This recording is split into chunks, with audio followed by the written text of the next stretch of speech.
The sun was setting over the Montana hills, painting the sky in shades of orange and purple.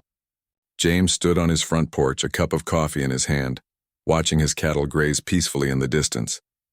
His German shepherd Rex lay beside him, content and calm. This was the life James had dreamed about for years. No stress, no danger, just peace and quiet. 8 years ago, James had bought this 200-acre ranch with his retirement savings. It wasn't fancy, but it was his. The main house was simple but comfortable. He had a large barn for his horses, several storage sheds for equipment, and miles of open land where he could think and breathe. After spending over 2 decades in the military, this place felt like heaven. The small town nearby was called Cedar Valley. It had one main street, a grocery store, a diner, and a hardware shop. The people there were friendly but minded their own business, which suited James just fine. When folks asked what he did before moving here, he just said he was in the Army. That was enough for them. They didn't need to know the details, and he preferred it that way. James was 52 years old now. His hair had gone gray at the temples, and his face carried lines that told stories he'd never share. He'd spent 23 years in special operations, doing things most people couldn't imagine. He'd been to countries whose names he still couldn't mention. He'd led teams through situations that would have broken ordinary men, but all of that was behind him now. These days his routine was simple and predictable. Wake up at dawn, feed the animals, check the fences, fix whatever needed fixing. He'd learned to rope cattle, mend broken gates, and even deliver a calf when necessary. His hands, once trained to handle weapons and tactical gear, now worked with tools and hay bales. It was honest work, and it made him feel human again. The local folks knew him as quiet but reliable. When old Mrs. Patterson's tractor broke down, James spent an afternoon helping her fix it. When the community center needed repairs after a storm, he was there with his tools. People respected him even though they barely knew him. That was exactly how James wanted it. But lately something had been bothering him. There had been reports on the local news about robberies in the area. Several ranches within 50 miles had been hit over the past 3 months. The pattern was always the same. Criminals would target isolated properties, steal livestock, equipment, and anything valuable they could load into trucks. They'd strike at night and disappear before anyone could respond. The sheriff's department was stretched thin. Cedar Valley only had 3 deputies to cover hundreds of square miles. By the time law enforcement arrived at a crime scene, the thieves were long gone. The local news had started calling them the night crew, and people were getting nervous. Some ranchers had started sleeping with guns beside their beds. James had noticed something else, too. 3 days ago, while checking his southern fence line, he'd found tire tracks in the mud near the tree line. They were fresh, maybe a day old. Someone had driven out there, stopped, and then turned around. It could have been someone who got lost, but James's instincts told him otherwise. Those instincts had kept him alive in places like Iraq and Afghanistan, and he'd learned never to ignore them. That evening, as he locked up the barn, Rex started acting strange. The dog's ears went flat and a low growl rumbled in her throat. She was staring toward the southern part of the property, where the fence met the dense cluster of pine trees. "What is it, girl?" James asked, crouching beside her. Rex didn't stop growling. James pulled out his flashlight and scanned the darkness, but he couldn't see anything unusual. Still, the dog's behavior confirmed what he already suspected. Someone had been watching his place. Back in the house, James sat at his kitchen table with a map of his property spread out in front of him. He marked the location where he'd found the tire tracks. Then he pulled out a notebook and started making observations, just like he used to do before missions. Possible entry points, escape routes, blind spots in his security. His mind, which had been in relaxation mode for years, shifted into tactical analysis almost automatically. He had security cameras set up around the property. They weren't the cheap kind you'd buy at a regular store. When James set up his security system, he'd used his military contacts to get equipment that was far more sophisticated than what most civilians had access to. The cameras had night vision, motion detection, and they fed directly to monitors in his bedroom. Most people who saw them thought they were just standard cameras. They had no idea what they were really looking at. James checked the camera footage from the past week. On Tuesday night at around midnight, he spotted something. A dark-colored pickup truck had driven slowly past his property on the main road, then turned onto the dirt path that led to his southern fence. The truck had stopped for about 5 minutes. Someone had gotten out. but the distance was too far to see details. Then they'd driven away, his jaw tightened. This wasn't random. Someone was scouting his property, planning something. Most people in his situation would have called the sheriff right then, but James had spent enough time in the field to know how these things worked. He had no proof of intent to commit a crime. The truck hadn't crossed onto his property. The sheriff would take a report, increase patrols if possible, but realistically, there wasn't much they could do until something actually happened. James made a decision. He wouldn't wait to become a victim, but he also wouldn't go looking for trouble. He'd simply be prepared. That night, he went to his gun safe and pulled out his Glock.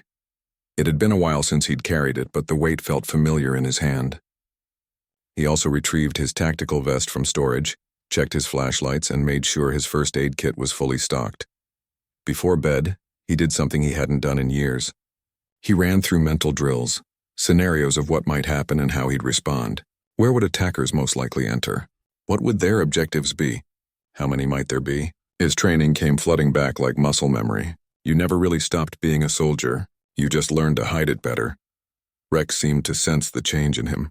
The dog stayed closer than usual, her eyes alert and watchful. As James finally lay down in bed that night, he didn't actually plan to sleep much. He set his phone beside him with the security camera app open. Every hour, he'd check the feeds, scanning for any movement or unusual activity. At 2:15 in the morning, his eyes snapped open. He hadn't been fully asleep, just resting in that half-aware state that special operations soldiers learn to master. Something had triggered his subconscious. He grabbed his phone and checked the cameras. There, on the southern perimeter, the motion sensors had detected something. His screen showed a dark pickup truck with its lights off, rolling slowly along the fence line. As he watched, the truck stopped. 4 figures got out. In the green glow of the night vision cameras, James could see them pulling out bolt cutters. His peaceful retirement was about to be interrupted. James got out of bed, his movements calm and controlled. He pulled on his boots, grabbed his vest, and checked his weapon. Rex was already at the door, waiting.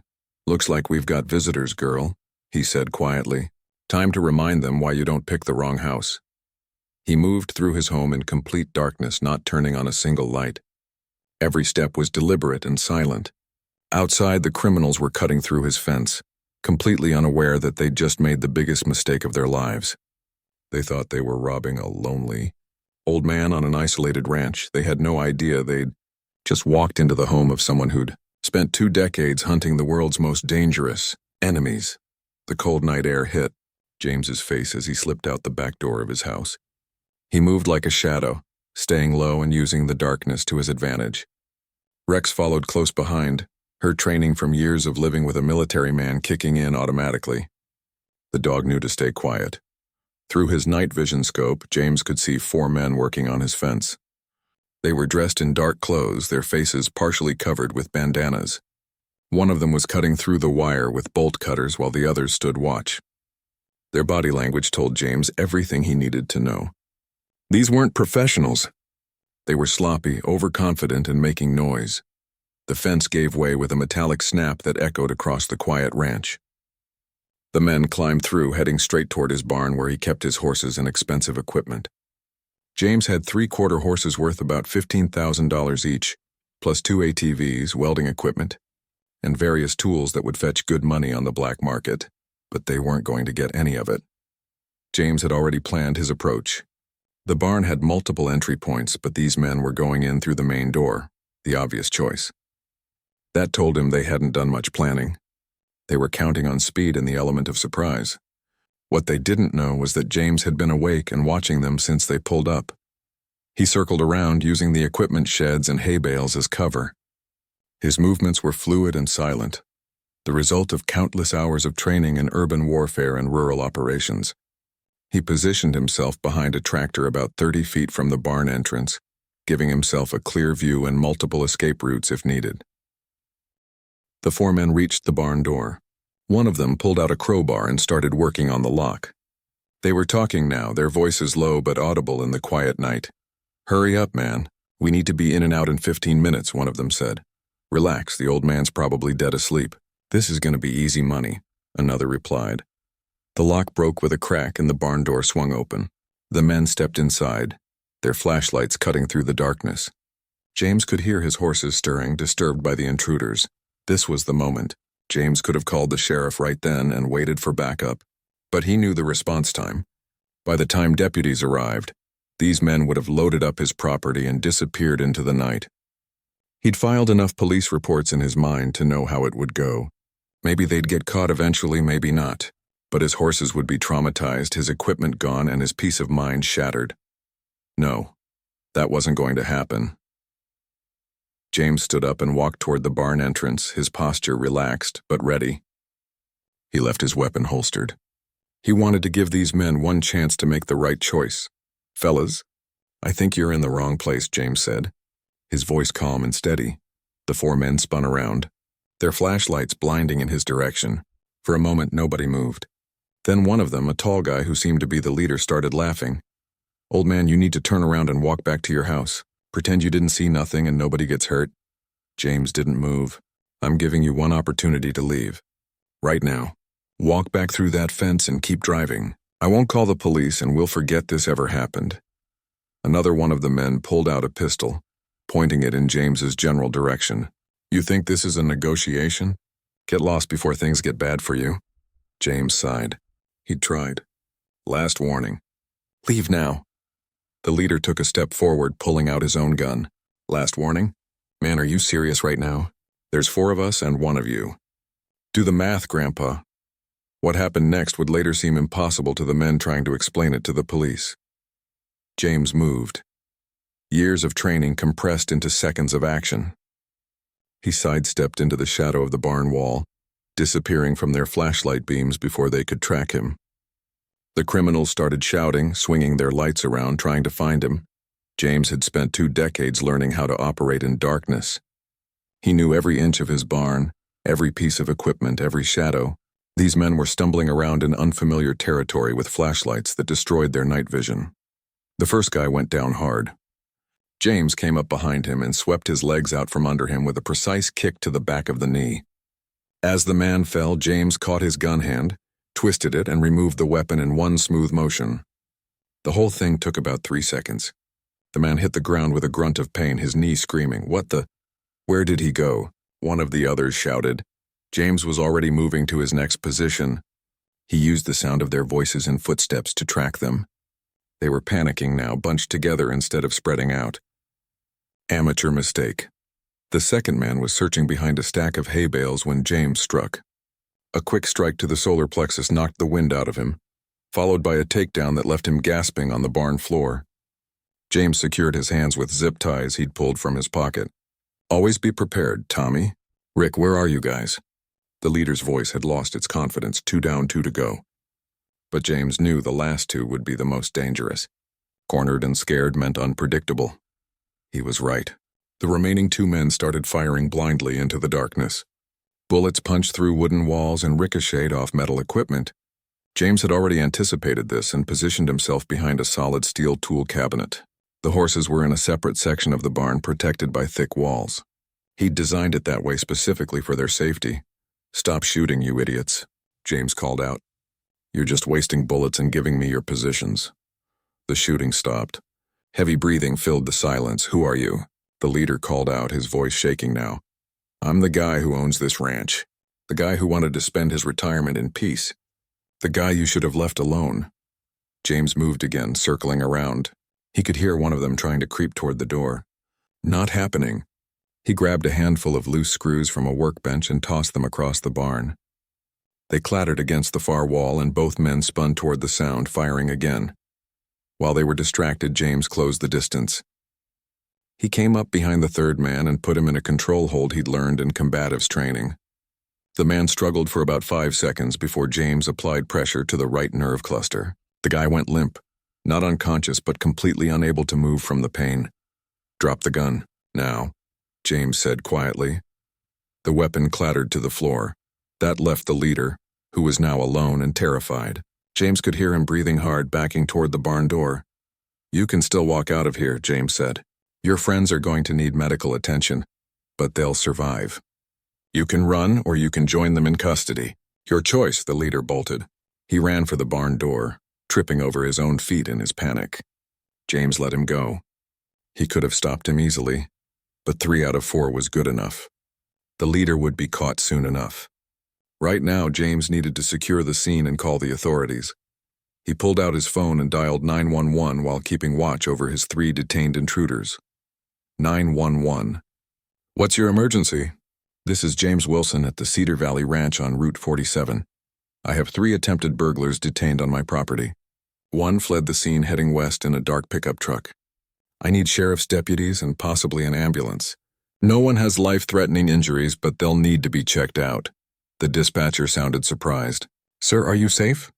Are the suspects secured? James looked at the 3 men on his barn floor.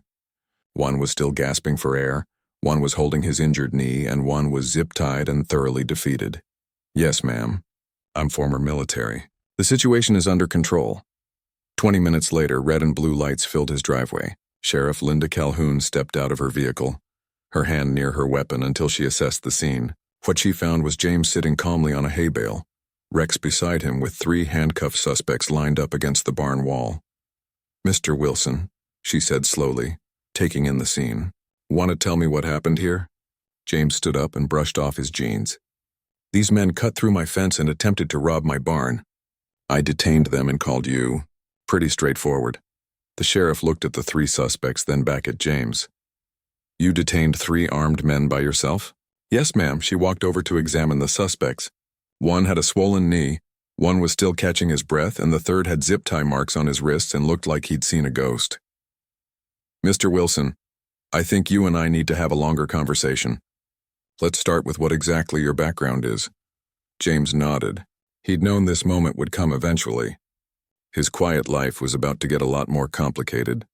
Sheriff Linda Calhoun sat across from James at his kitchen table, a cup of coffee growing cold between her hands.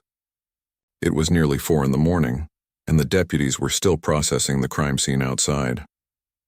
The 3 suspects were already on their way to the county jail, and an APB had been issued for the 4th man who'd escaped.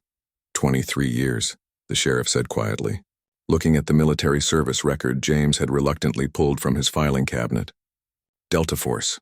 3 tours in Iraq, 2 in Afghanistan, and Lord knows where else that's probably still classified. James nodded, staring into his own coffee cup. I came here to leave all that behind, Sheriff. I just wanted peace and quiet.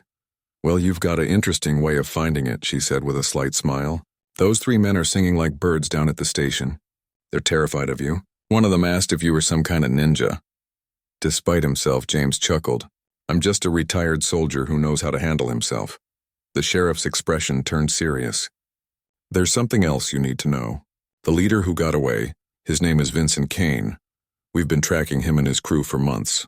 They're responsible for at least a dozen robberies across 3 counties. Vincent's got a mean streak, Mr. Wilson. He doesn't take embarrassment well. You think he'll come back? I know he will. Men like that, their ego is everything. You didn't just stop his robbery, you humiliated him in front of his crew. He'll want revenge. James set down his coffee cup. When? Could be days, could be weeks. But he's got connections. He might come back with more men, more weapons. I can station a deputy here, but honestly, we're stretched pretty thin. I've only got 3 deputies covering the whole county. No deputy, James said firmly. I won't put one of your people in danger. Besides, I can handle myself. The sheriff studied him for a long moment. I don't doubt that, Mr. Wilson. But handling 3 unprepared criminals in your barn is different from facing a coordinated attack from angry men with something to prove. After the sheriff left, James stood on his porch watching the sunrise. Rex leaned against his leg, sensing his troubled thoughts. The peaceful retirement he'd built was cracking. He could feel it. Part of him had hoped he'd never have to use his training again, but another part, the part that had kept him alive through countless missions, was already analyzing the situation. Vincent Kane would come back. That was certain, and when he did, he'd bring more firepower and probably more people. James could handle himself, but the thought of turning his ranch into a battlefield didn't sit right. This was his home, his sanctuary. He pulled out his phone and stared at a number he hadn't called in 3 years. The guys from his old unit had scattered across the country after retirement. Some had stayed in touch, others had drifted away. But the bond they'd formed in combat never really disappeared. He wondered if they'd even answer. His thumb hovered over the call button for a full minute before he pressed it. The phone rang 4 times. Then a familiar gravelly voice answered. "This better be important. It's 5 in the morning. Carlos, it's James Wilson." There was a pause, then the voice on the other end changed completely. "Reaper? Is that really you, man? Reaper?" That had been his call sign in Delta Force. He hadn't heard it in years, and hearing it now brought back a flood of memories. "Yeah, it's me. Listen, I've got a situation. I need advice." Over the next 10 minutes, James explained everything. The attempted robbery, the escaped leader, the sheriff's warning. Carlos listened without interrupting, which had always been his way. He was the team's intelligence specialist, the guy who planned operations while everyone else executed them. "You still at that ranch in Montana?" Carlos asked. "Yeah. And you're telling me some punk criminal thinks he's gonna roll up on Reaper's property with his little crew and teach you a lesson? That's about the size of it." Carlos laughed, but there was no humor in it. "Brother, you remember Istanbul?" James did. 6 of them against 20 hostile combatants in an urban environment. They'd won. "These aren't trained fighters, Carlos. They're just criminals. Doesn't matter. You taught us something in every operation we ran. You remember what it was?" James closed his eyes. "Never fight fair. Use every advantage. Protect the team, exactly. So here's what you're gonna do. You're gonna call the rest of the guys. Tommy's in Colorado, only 6 hours away. Blake's up in Washington State. Even Mitchell might come out of his hermit cave in Oregon if you asked. We're all bored out of our minds with civilian life anyway. I can't ask you guys to drop everything and come help me with my problem. You're not asking. I'm volunteering. And trust me, the others will too. You saved all our lives at one point or another. You think we're gonna let you face down some wannabe tough guys alone? Call them, tell them Reaper needs the team. We'll be there by tomorrow night." After hanging up with Carlos, James made 3 more calls. The response was the same each time. Tommy said he'd be there by evening. Blake could fly in by tomorrow afternoon. Mitchell, who'd been living off the grid in the Oregon woods, said he'd drive through the night and arrive by morning. James felt something he hadn't felt in years. It wasn't excitement exactly, more like purpose. These men had been his brothers. They'd trusted each other with their lives in the worst situations imaginable. If anyone could help him defend his home, it was them. But even as relief washed over him, James knew what this meant. His quiet life was over, at least for now. The man he'd been trying to leave behind was coming back to the surface. He looked at his hands, rough from ranch work, and remembered when they'd held different tools for different purposes. The rest of that day, James prepared. He walked every inch of his property with fresh eyes, not as a rancher but as a special operations soldier planning a defense. He identified choke points, places where attackers would have to funnel through. He noted sightlines, cover positions, and escape routes. His ranch, which he'd built for peace, could also serve as a fortress if needed. He checked his ammunition supplies and equipment. Most of it was still in good condition, stored properly. He had flashbangs he'd legally purchased for predator control, flares, night vision gear, and communication equipment. Nothing illegal, but everything professional. That evening, as darkness fell, a dusty pickup truck pulled into his driveway. Tommy stepped out, a duffel bag over his shoulder and a huge grin on his face. He was stockier than James remembered, with a thick beard and flannel shirt that made him look like a lumberjack. "Reaper," Tommy called out, walking up to the porch. "Man, it's good to see you." They embraced, the kind of hug that only brothers in arms could share. "You didn't have to come all this way," James said. "Are you kidding?" My wife was thrilled.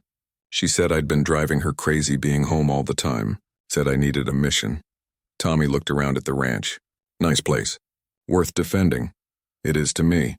Tommy got serious. "So what's the plan, boss?" James smiled. Even after all these years, Tommy still called him boss. "Same as always. We assess the threat, prepare the battlefield, and make sure the bad guys regret ever hearing my name. Just like old times." "Not quite. We're not trying to eliminate anyone. Just send a very clear message. Understood. No permanent damage, just permanent lessons." They spent the next few hours going over the property. Tommy, who'd been a combat engineer, immediately started suggesting improvements. "We can set up motion sensors here, create a perimeter alarm system there. Nothing that'll hurt anyone, just give us early warning." By midnight, when they finally called it a night, James felt something he hadn't felt since his military days. Confidence, not arrogance. but the solid knowledge that he and his team could handle whatever came their way. As he lay in bed, Rex curled up on the floor beside him. James thought about Vincent Kane. The man was probably out there right now, gathering his people, planning his revenge. He thought he was coming to attack a helpless old man on an isolated ranch. He had no idea what he was actually walking into. Vincent Kane was about to learn a lesson that James had taught to enemies around the world. Some people look easy to beat. Those are usually the most dangerous ones. By Saturday afternoon, all 4 men had arrived at the ranch. James stood in his living room looking at faces he hadn't seen in years. Tommy with his thick beard. Flake, who'd lost some weight but still had that sharp, calculating look in his eyes. Mitchell, who looked like he'd been living in the woods for a decade, which he basically had. And Carlos, who'd driven straight through from Nevada and looked exhausted but alert. They sat around James's kitchen table with coffee and sandwiches, falling into old patterns like no time had passed at all. The jokes came first, the way soldiers always handled tension. "Man, Reaper, you really know how to throw a reunion," Blake said, biting into a sandwich. "Most people just do barbecues. Where's the fun in that?" James replied with a slight smile, but the lightness didn't last long. They had work to do. Carlos spread a hand-drawn map of the property across the table. James had marked all the key points, entry routes, blind spots, and defensive positions.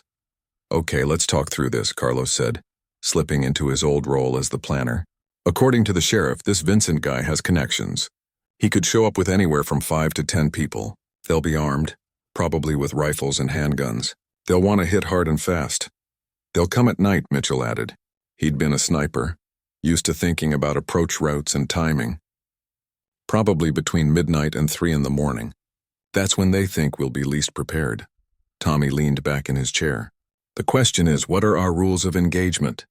Back in the day, we had clear orders. What are we working with here?" James had thought about this a lot over the past day. "We're not in a combat zone. These are criminals, not enemy combatants. Our goal is to stop them, scare them enough that they never come back and keep everyone alive, including them." "Non-lethal response only," Blake confirmed. "I can work with that. We've got flashbangs, right?" "Several. Also smoke grenades, tactical lights, and good old-fashioned intimidation." Carlos nodded, making notes. "We turn this place into a nightmare for them. They think they're attacking an old man's ranch. Instead, they walk into a coordinated defensive operation that makes them think they've stumbled onto a military base. Over the next several hours, they transformed the ranch. Motion sensors went up along the fence line, connected to alerts on their phones. They set up overlapping fields of observation, so no one could approach without being seen. They created fallback positions and communication protocols. Mitchell took position in the barn loft with night vision equipment, giving him a bird's-eye view of the entire property. Tommy rigged up several surprise deterrents, non-lethal but effective. Blake and Carlos would patrol the perimeter. James would coordinate everything from the main house. "Just like old times," Tommy said as they finished setting up. "Except nobody's shooting real bullets at us." "Let's keep it that way," James replied. They didn't have to wait long. The sheriff called James's cell phone at 9 that evening.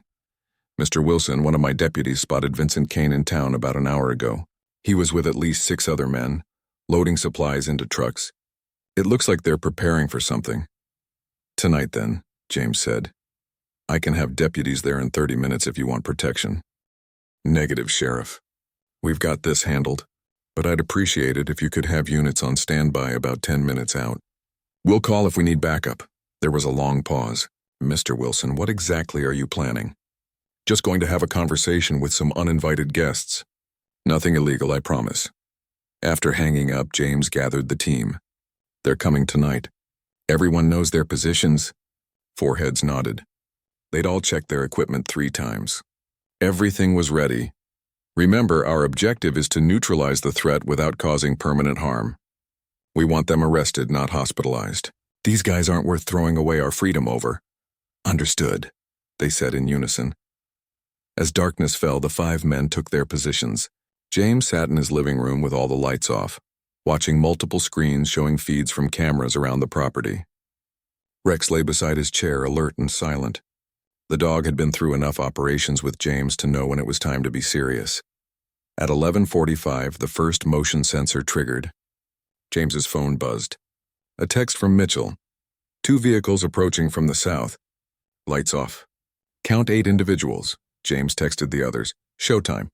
Stay sharp. Non-lethal only. He watched the screens as 2 pickup trucks rolled slowly onto his property through the cut fence line. 8 men got out all armed. They moved in a loose formation toward the barn and main house. Vincent Kane was easy to spot. He was the one giving orders, pointing at different buildings. They had no idea they were being watched by 5 of the most highly trained soldiers America had ever produced. The criminals reached the barn first.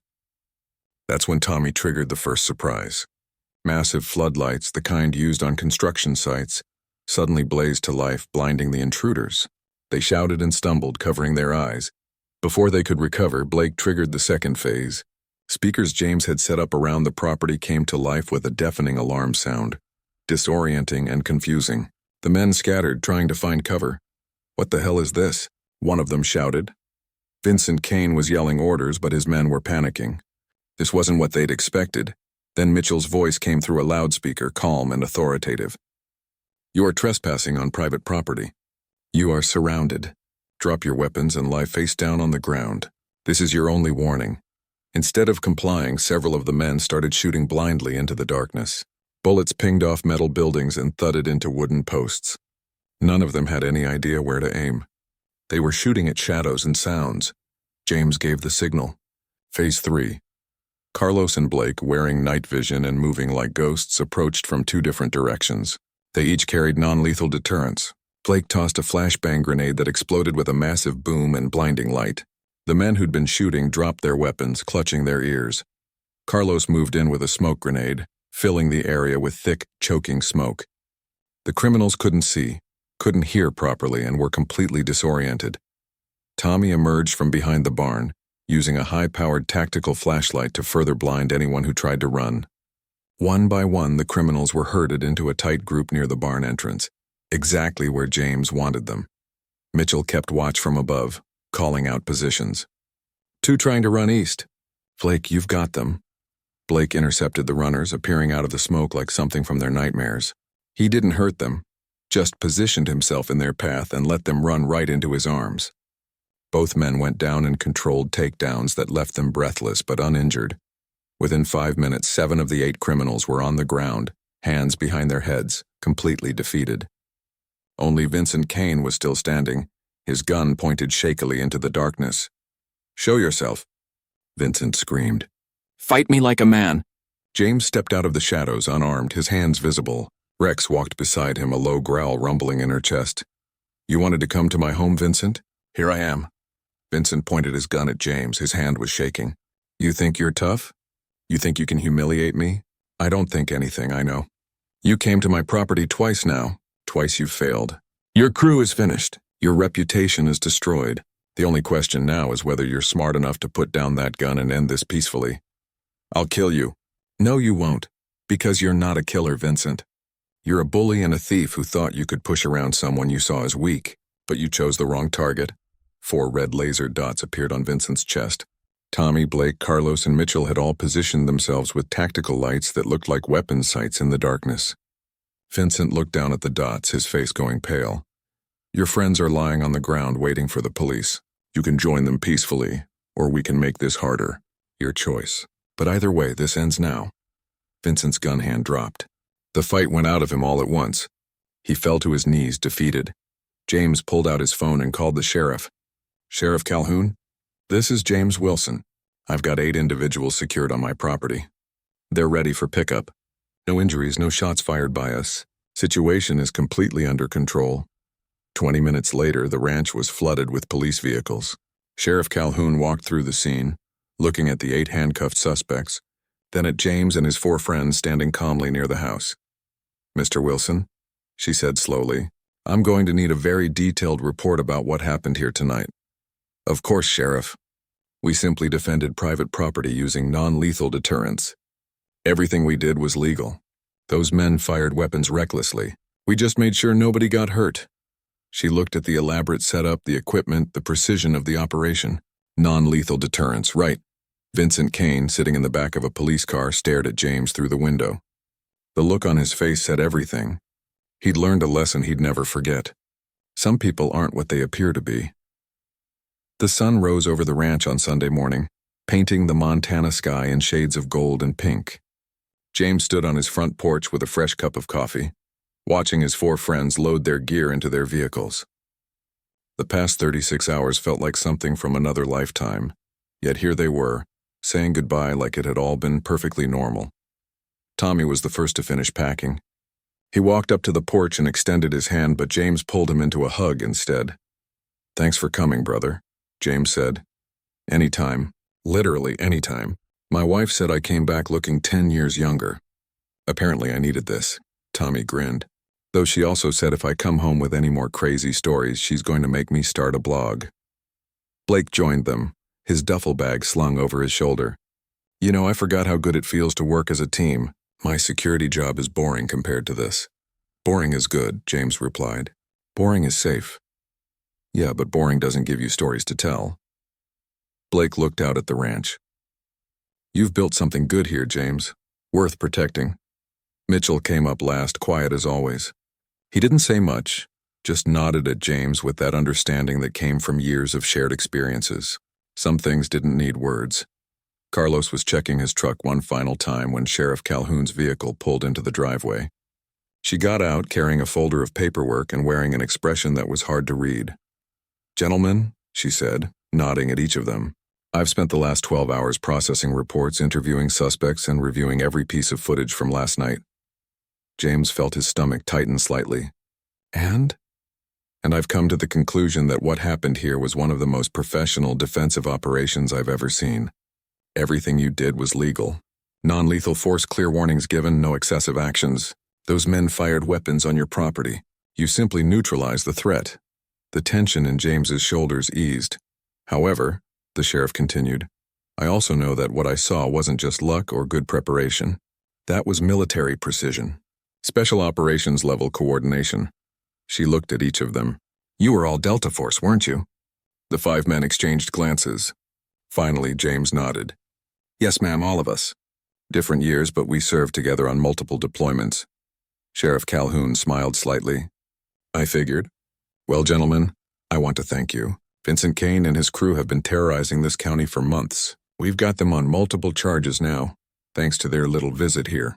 They're looking at serious prison time." "What about the 3 from the first night?" Tommy asked. "Already cooperating with prosecutors. They're giving us information on other crimes, stolen property locations, the whole network. This case is going to clear a lot of unsolved robberies." She turned to James. "Mr. Wilson, you've done this community a real service, even if it wasn't what you intended." After the sheriff left, Carlos pulled James aside. "You going to be okay here? We can stay another day or 2 if you need us." James shook his head. "No, you guys have lives to get back to. Families, jobs. I'll be fine." "You sure? Because we can rotate. Someone can always be here if you need backup." "I appreciate it, Carlos. I really do. But I think the message has been sent. Word's going to spread about what happened here. I doubt anyone will be stupid enough to try this property again." Carlos smiled. "Yeah, I imagine the story's already making the rounds. Don't mess with the old guy on the ranch. He's got friends." He grew serious. "But if you ever need us for anything, you call. We're not just old teammates, James. We're brothers. That doesn't expire." They said their goodbyes one by one, each man promising to stay in touch, to visit, to not let another 3 years pass. As James watched them drive away, Rex sitting beside him, he felt something unexpected. Gratitude, yes, but also a sense of closure he hadn't known he needed. For years, he'd tried to completely separate his military life from his civilian life. He'd packed away that part of himself, thinking it was the only way to find peace. But the past few days had shown him something different. Those experiences, that training, those friendships, they were part of who he was. Not something to hide from, but something to integrate. The next few days were strange. News of the incident spread through Cedar Valley faster than James expected. The local paper ran a front-page story. "Local rancher thwarts armed attack." They didn't mention his military background, respecting his privacy, but people connected the dots anyway. James went into town on Tuesday to get supplies. He expected awkwardness, maybe even fear. Instead, people treated him with a new kind of respect. Old Mrs. Patterson, whose tractor he'd fixed months ago, gave him a pie. The hardware store owner refused to let him pay for a new section of fence. The waitress at the diner brought him extra coffee without asking. "You made us all feel safer," she said simply. "Thank you." That evening, James received an unexpected visitor. A young man in his mid-20s pulled up to the ranch in a dusty sedan. He got out nervously like he wasn't sure he should be there. "Can I help you?" James called from the porch. "Mr. Wilson, my name is David Chen. I'm a veteran, Army infantry. Did 2 tours in Afghanistan." The young man took a breath. "I heard about what happened here, about you and your team. I wanted to meet you if that's okay." James invited him up to the porch. They sat and talked for over an hour. David had been struggling with civilian life, feeling disconnected and purposeless. He'd moved to Montana hoping the change would help, but he still felt lost. "I don't know what I'm supposed to do now," David admitted. "In the Army, everything made sense. I had a mission, a purpose. Out here, I'm just existing." James understood that feeling better than the young man knew. It takes time. You have to find a new mission, something that matters to you. For me, it's this ranch. Taking care of the land, the animals, building something instead of destroying things.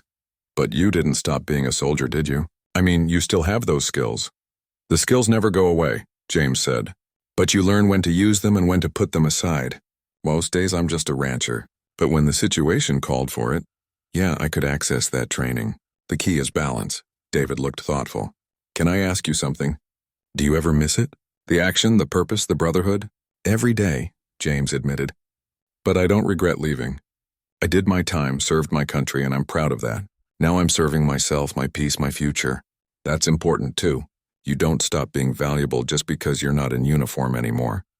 They talked until the sun started setting. Before David left, he shook James's hand firmly. "Thank you, sir. I think I needed to hear this. Anytime.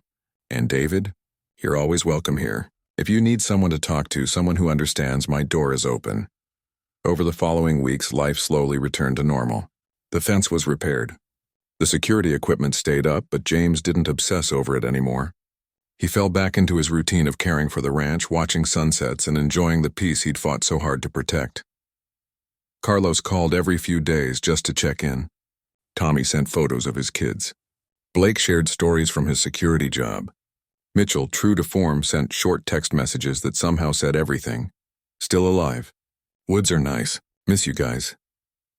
One evening, about a month after everything happened, James sat on his porch with Rex and thought about how much had changed.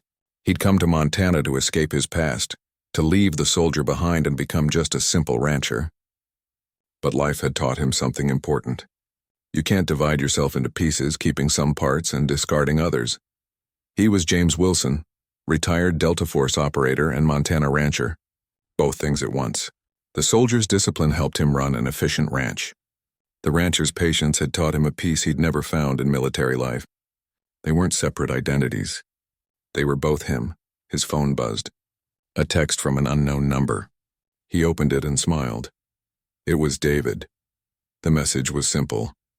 Started volunteering at the Veterans Center. Helping other guys transition. Found my new mission, thanks. James typed back. Proud of you. That's what we do. We take care of our own. As darkness fell over the ranch, James realized something. He'd spent years thinking he needed to leave his military life completely behind, to find peace. But peace wasn't about forgetting who you were. It was about accepting all of yourself and finding balance. The ranch was quiet again. The criminals were in prison. His friends were back to their lives, but closer now than they'd been in years. And James had finally made peace with both sides of himself. He was exactly where he needed to be, doing exactly what he was meant to do, protecting what mattered, helping when needed, and living the life he'd earned through decades of service. Rex nudged his hand and James scratched behind her ears. What do you think, girl? Think we can keep this peace going? The dog's tail wagged slowly. James took that as a yes. Some men spend their whole lives searching for purpose. James had found his not by running from his past, but by integrating it into his future. He was a warrior who'd learned to farm, a soldier who'd found peace, a leader who'd discovered that sometimes the best way to protect people was simply to live well and be ready when needed. As the stars came out over Montana, James smiled. He was home in every sense of the word, and that was worth everything.